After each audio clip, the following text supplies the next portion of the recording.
একই দিনে আন্তর্জাতিক টি-20 থেকে অবসরের ঘোষণা দিলেন বিরাট কোহলি ও রোহিত শর্মা। ভারতকে দ্বিতীয় টি-20 বিশ্বকাপ শিরোপা এনে দেওয়ার পরেই হাসি মুখে ক্রিকেটের সংক্ষিপ্ত ফরম্যাটকে বিদায় বলে দিলেন আধুনিক ক্রিকেটের অন্যতম দুই সেরা ব্যাটার।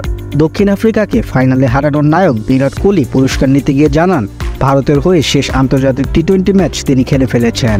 টুর্নামেন্ট জুড়ে দারুণ ব্যাটিং ও অধিনায়কত্ব করা রোহিত শর্মা ম্যাচ পরবর্তী সংবাদ সম্মেলনে বিদায় বলেন। সংবাদ সম্মেলনে ভারতকে ক্রিকেটার হিসেবে 2007 সালে ও অধিনায়ক হিসেবে 2024 সালে দুই হিসেবেই টি-20 বিশ্বকাপ জেতানো রোহিত শর্মা বলেন, এটা আমারও শেষ আন্তর্জাতিক টি-20 ম্যাচ। এই ফরম্যাটকে বিদায় বলার জন্য এর চেয়ে ভালো সময় আর হয় না। আমি কেরিয়ারের সবটা সময় ভালোবেসেছি। আমি ভারতের হয়ে খেলা শুরু করেছিলাম এই ফরম্যাট দিয়ে। আমি এটাই চেয়েছিলাম, বিশ্বকাপ জিততে চেয়েছিলাম। এটা আমার জন্য খুবই ইমোশনাল মুহূর্ত। আমি এই বিশ্বকাপের জন্য খুবই ডেসপারেট ছিলাম।